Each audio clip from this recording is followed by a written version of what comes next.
Hello my dear students और मेरे प्यारे साथियों।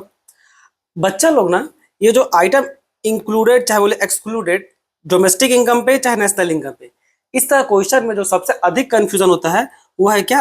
वो है एम्बेसी वाला पार्ट। ठीक है, एम्बेसी वाला पार्ट में लोगों को काफी कंफ्यूजन हो जाता है। तो ये जो वीडियो हम लोग देखेंगे, ये मेनली फोकस आपका अधिकतर एम्बेसी पे ही किया हुआ है, ताकि आपका कॉन्सेप्ट वो बढ़िया से क्लियर हो जाए। और साथ ही साथ हम इसमें कुछ और भी क्वेश्चन डाल रखे हैं। ठीक, तो ये क्वेश्चन केवल ये वीडियो केवल प्रैक्टिस पे है। तो एम्बेसी वाला पार्ट को समझने के लिए ना आपको कुछ जानने का जरूरत है। जो इंटरनेशनल रिलेशन में जो आता है, पहले उसको आपको थोड़ा सा समझने का जरूरत है बच्चों। ठीक है, तो चलिए पहले उसको समझ लेते हैं। बहुत साल पहले ना एक कन्वेंशन हुआ था, एक मीटिंग हुआ था, जिसको बोला था क्या? आपका वीना कन्वेंशन। इस पे ना मेनली क्या होता होना करना, मीटिंग इस बात पे हुआ था कि मान लीजिए कोई इंडिया का सिटीजन है। ठीक है, मान लीजिए इधर इंडिया है और इधर मान लीजिए यूएसए है। तो भाई उसमें क्या होता था, देश में सब अच्छा संतुलन बना रहे, तो इसमें क्या मीटिंग में ये था कि भाई इंडिया का एक आदमी रहेगा कहाँ? आपका यूएसए में रहेगा। ठीक है, और ये आदमी इंडिया के बारे में यूएसए में रह करके अपना देश को रिप्रेजेंट करेगा कि हम लोग का देश का कल्चर ऐसा है, ऐसे पॉलिसी बनाइए, मतलब यूएसए को गाइड करेगा। किसको लेकर के? इंडिया को लेकर के, ये आदमी। ठीक, सेम आपका यूएसए वाला एक आदमी भी इंडिया में रहेगा। ठीक है, अब इसी प्रकार से सब देश का नियम था। ठीक, तो होगा क्या? ये जो आदमी इंडिया एस का आदमी आपका यूएसए में रहेगा और इंडिया को रिप्रेजेंट करेगा यूएसए में। तो इस आदमी को ही बोला था क्या? आपका डिप्लोमेट्स।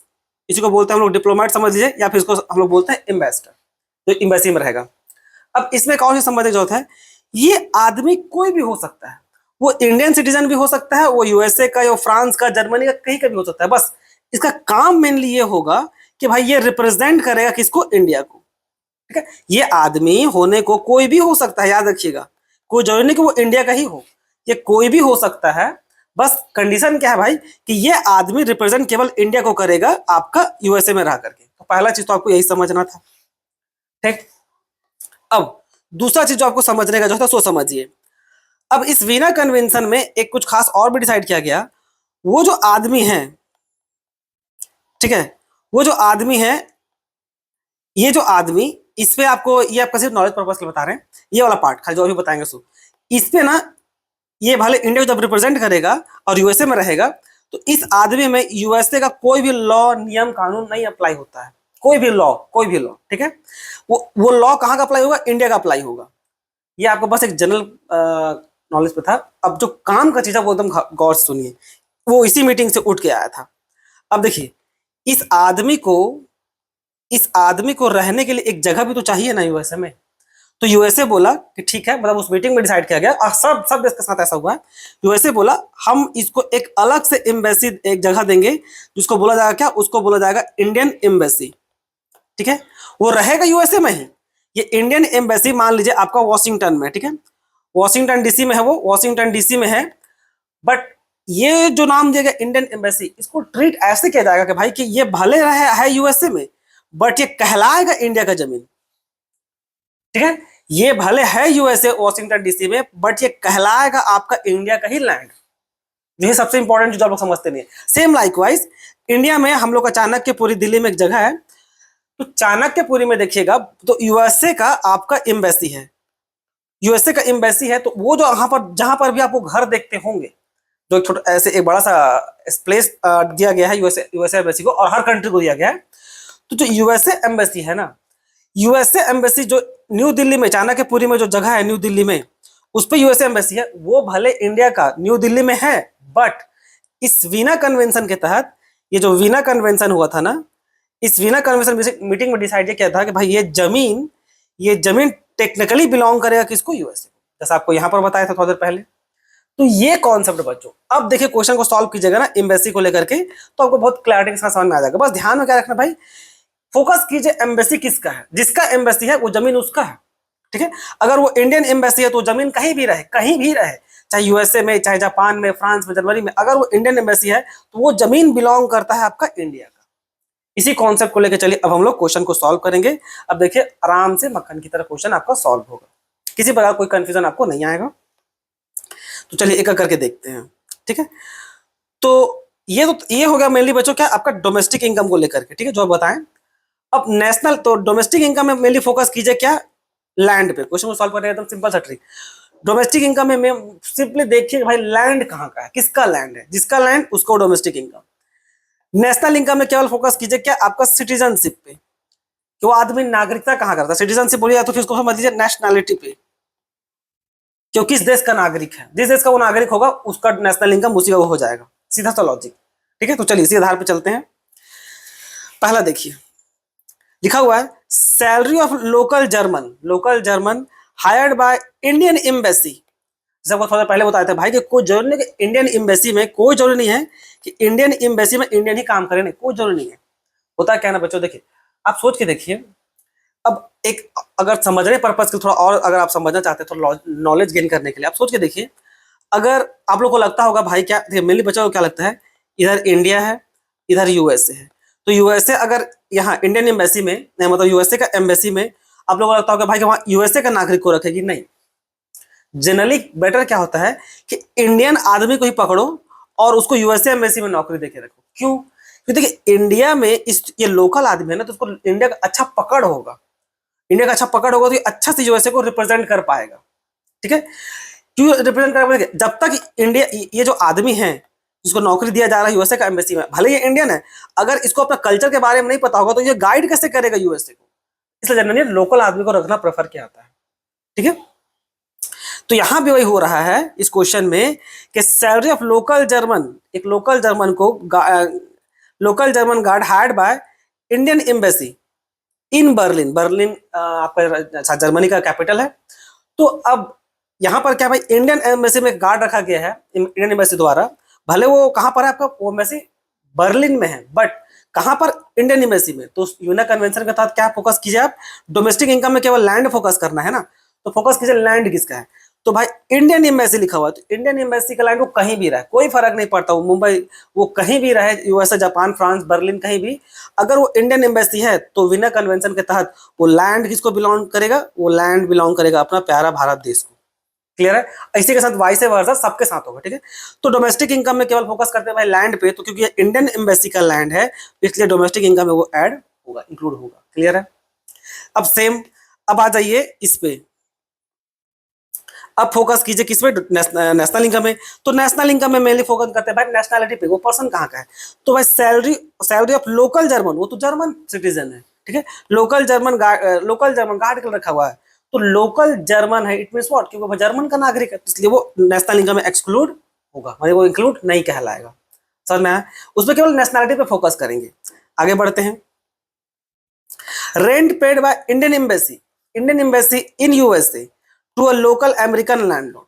फोकस क्या करना डोमेस्टिक इनकम में भाई लैंड पे, किसका लैंड है, अब काम कहीं भी हो रहा हो भाई, rent paid by Indian embassy को पैसा खर्च किया है ना, यानी कि एक इंडियन खर्च किया है। देखिए डोमेस्टिक इनकम में आने के लिए चाहे इनकम हो चाहे एक्सपेंस हो, कुछ भी चीज इनकम वाला पार्ट चाहे एक्सपेंस वाला पार्ट, कोई वाला भी पार्ट अगर इंडियन एम्बेसी खर्च किया या इंडियन खर्च किया है तो ऑटोमेटिक वो आपका डोमेस्टिक इनकम में भागेगा। ठीक है, लैंड को देखते हुए हम खासकर बोल रहे हैं। अब यहाँ पर ये मत सोच लीजिएगा कि सर यहाँ तो इंडियन एम्बेसी रेंट को पे कर रहा है, जैसे कि यहाँ पर है ना rent paid by Indian embassy in USA, तो ये तो इनकम यूएसए का बन जाएगा, इंडिया का उससे कोई फर्क नहीं पड़ता। आप बस फोकस कीजिए कि भैया तो इनकम हो चाहे एक्सपेंडिचर वो इंडियन लैंड पे है कि नहीं, बस डोमेस्टिक इनकम पे आप लैंड को बस फोकस कीजिए। तो इंडियन एम्बेसी अब इंडियन एम्बेसी तो कहीं भी रहे चाहे यूएसए में रहे चाहे कहीं भी रहे, डोमेस्टिक इनकम में ऐड होगा तो हाँ बिल्कुल ऐड होगा। अब नेशनल इनकम में आने के लिए, नेशनल इनकम में आने के बाद तो उसका नेशनलिटी चेक करेंगे, तो नेशनलिटी चेक करते चलिए, rent paid by Indian embassy in USA to a local American landlord. ये तो जो पैसा जिसको दिया गया है वो तो एक लोकल लैंड मतलब क्या बोलते हैं अमेरिकन का एक लोकल लैंडलॉर्ड है ना, तो इसलिए ये आपका नेशनल इनकम में नहीं आएगा। ठीक है, ये चला जाएगा ये आपका अमेरिका को, क्योंकि अल्टीमेटली वो पैसा उसके पास चला जाएगा। ठीक, अब यहां देखिए salary of Indian working in American embassy in new Delhi. देखिए यहां पर न्यू दिल्ली में है अमेरिकन एम्बेसी और एक इंडियन को काम दिया गया है, तो भाई आपको मेनली डोमेस्टिक में क्या फोकस करना है कि लैंड किसका है, तो भाई लैंड देखा गया तो अमेरिकन एम्बेसी है भाई, भले वो दिल्ली में है तो क्या हुआ दिल्ली में है, लेकिन लैंड किसका बिलोंग करता है, ये लैंड बिलोंग करेगा आपका अमेरिका का यूएसए का, इसलिए डोमेस्टिक इनकम में वो ऐड नहीं होगा, तो क्या यहाँ पर लिखा हुआ है एक्सक्लूडेड। अब नेशनल इनकम में तो केवल नेशनलिटी चेक करेंगे, तो नेशनलिटी केवल चेक कीजिए, तो नेशनलिटी चेक करें भाई किसको पैसा मिल रहा है। देखिए salary of Indian working in the Indian, Indian काम कर रहा है ना यूएसए एम्बेसी में, तो ये जो इंडियन नेशनलिटीज का इंडियन हो गया, तो ये क्या होगा आपका इंक्लूड होगा। क्लियर, आगे चलते हैं। Profits of canteen run by an Indian contractor inside Russian embassy in new Delhi.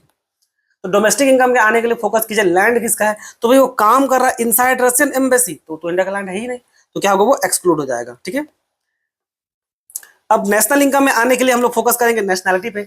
तो profits earn by canteen run by Indian contractor, Indian contractor को रन कर रहा है, तो भाई वो इंडियन कॉन्ट्रैक्टर, तो नेशनैलिटी इंडियन, तो डोमेस्टिक नेशनल इनकम ऐड होगा। क्लियर है, आगे चलते हैं। Expenditure on furniture by the Indian embassy in the Japan purchase from A Tokyo store. Focus करना क्या खाली कि भाई डोमेस्टिक इनकम में लैंड किसका है, तो भाई expenditure on furniture bye Indian embassy. अब जो फर्नीचर खरीदेगा भले वो टोक्यो में खरीद रहा है, बट वो फर्नीचर यूटिलाइज कहाँ होगा, इंडियन एम्बेसी में, यानी कि इंडिया का जमीन वो आएगा, तो इसलिए वो डोमेस्टिक इनकम में इंक्लूड होगा। नेशनल इनकम में तो केवल नेशनलिटी पे फोकस करते हैं भाई, तो देखिए वो पैसा कहाँ जा रहा है, वो पैसा कहाँ खरीदा गया है, purchase from A Tokyo store, तो वो तो अल्टीमेटली वो पैसा नेशनल इनकम में घूम फिर करके चला जाएगा आपका जापान को, तो किसको हो, क्या होगा आपका नेशनल इनकम में ऐड। क्लियर है, अब यहाँ भी देखिए salary paid American American working in A WHO office, WHO office में काम करता है। देखिए इस तरह का जो संस्था होता है ना, ये भी आपका इंडिया का लैंड नहीं होता। ठीक है, इस तरह का संस्था भी भले वो दिल्ली में है उसका ऑफिस, पर वो भी उसी लॉ को फॉलो करते हुए बिना कन्वेंशन को, ये भी आपका डोमेस्टिक लैंड में ऐड नहीं होगा, इसलिए वो एक्सक्लूडेड है। नेशनल इनकम में तो केवल नेशनलिटी फोकस करेंगे, तो salary paid to American working, American है वो, अमेरिकन सिटीजन है, तो वो एक्सक्लूड, ये दोनों कंडीशन में नहीं होगा। समझ में आया, यहाँ पर देखिए वो दोनों में इंक्लूड नहीं हो रहा है, क्योंकि भले न्यू दिल्ली में है, न्यू दिल्ली में है, डब्ल्यूएचओ का ऑफिस है, तब भी वो नहीं हुआ क्या भाई बिना कन्वेंशन बीच में आ जा रहा है। और जब नेशनलिटी चेक करने लगे तो पैसा किसको गया, तो पता चला भाई वो पैसा तो अमेरिकन वर्किंग को चला गया, भाई अभी इंडिया में है, लेकिन अल्टीमेटली वो पैसा कहाँ चला जाएगा, नेशनलिटी पे फोकस करते हुए नेशनल इनकम में, तो भाई दोनों में ऐड नहीं हो रहा है। क्लियर, ये देखिए profits of branch state bank of India, state bank of India in England, यहाँ पर केवल डोमेस्टिक में केवल लैंड को फोकस कीजिए, तो लैंड तो भाई इंग्लैंड में है, तो एक्सक्लूडेड नहीं होगा। नेशनल इनकम में केवल नेशनलिटी फोकस करेंगे, तो ये आपका state bank of India obviously India का है, तो फिर ये ऐड होगा। नेशनलिटी में ना केवल नेशनल इनकम में केवल नेशनलिटी फोकस करते हैं, अल्टीमेटली होता क्या है ना कि नेशनल इनकम में ना अल्टीमेट रिजल्ट ये दिखाया जाता है भाई कि पैसा अल्टीमेटली जाएगा कहाँ, क्या वो इंडिया में रहेगा कि पैसा कहीं और चला जाएगा। अगर वो रेस्ट ऑफ द वर्ल्ड में चला गया तो वो समझ लीजिए आपका नेशनल इनकम में ऐड नहीं होगा। इंडिया में रह गया अगर वो पैसा, तब समझिए वो नेशनल इनकम में ऐड होगा। ठीक है, तो इसको देखते चलिए। फाइनेंशियल असिस्टेंट ऑफ स्कॉलरशिप, ये देखिए फाइनेंशियल असिस्टेंस, असिस्टेंस मतलब क्या होता है, प्रकार का हेल्प होता है, यानी कि असिस्टेंस और स्कॉलरशिप, देखिए स्कॉलरशिप वर्ड तो है ही, पर अगर सिंपली असिस्टेंस होता तो ये क्या होगा, ये आपका फैक्टर इनकम ही नहीं है, ये आपका फैक्टर इनकम, असिस्टेंस हेल्प, ये क्या होता है, हेल्प करना। देखिए कौन सा इनकम का सेट होता है आपका, फैक्टर इनकम, यानी कि एक हाथ से तो दूसरे हाथ चले और लॉजिक लगता है। ठीक है, दो पर्सन है तो भाई ये कुछ इसको देगा, ये कुछ इसको देगा, तब ना वो फैक्टर इनकम कहलाता है। यहाँ पर एक बार अगर असिस्टेंस या स्कॉलरशिप है, वन वे हो गया, वन वे ट्रांजेक्शन है, यूनिलैटरल ट्रांजेक्शन है, तो ये तो सीधा आपका ट्रांसफर पेमेंट हो गया ना बच्चों, ट्रांसफर इनकम जो बोली, ये आपका दोनों में कंसिडर नहीं होगा। ठीक है, यहाँ देखिए wages earn by Indian resident working in Russian oil rig in the international water. ठीक है, अब ये आपका आदमी डोमेस्टिक इनकम का खाली फोकस है, लैंड कहाँ का है, wages earn by an Indian resident working in Russian oil rig, Russian oil rig में काम कर रहा है इन इंटरनेशनल वाटर, तो ऑब्वियसली वो इंडिया में तो है नहीं भाई, तो इसलिए वो डोमेस्टिक इनकम में ऐड नहीं होगा। नेशनल इनकम में आने के लिए खाली फोकस कीजिए कि वो नेशनलिटी उसका क्या है, तो wages earn by Indian resident, Indian resident है तो पैसा तो भाई इंडिया में घूम फिर करके आ जाएगा, तो इसलिए इंक्लूड होगा। आगे बढ़ते हैं। Retirement pension, retirement pension obviously तो वन वे है बच्चों, तो इसमें तो कोई दिमाग खर्च करने की जरूरत नहीं है, तो दोनों में एक्सक्लूड हो गई। ठीक है, एक प्रकार का आपका ट्रांसफर पेमेंट है। Purchase of share of domestic company by non resident, अब देखिए शेयर बीच में आ गया, शेयर क्या है, शेयर आपका दोनों में एक्सक्लूड होगा, क्यों होगा सर, सोच के देखिए, शेयर मान लीजिए ये एक पर्सन है, इसके पास शेयर था, किसका, जोमेटो का, हाँ जोमेटो नाम है कंपनी, टोमेटो बोलने वाले थे, जोमेटो का शेयर था, ये बेच दिया इसको, तो भाई जो इसके पास कंपनी का शेयर पहले पड़ा हुआ था उठ के बस इसके पास चला गया, तो इसमें कुछ ट्रांजेक्शन हुआ ही कहाँ, कुछ इसमें मतलब कुछ मतलब फैक्टर इनकम वाला बात ही नहीं हुआ ना, कुछ आउटपुट प्रोडक्शन हुआ, कुछ हुआ ही नहीं।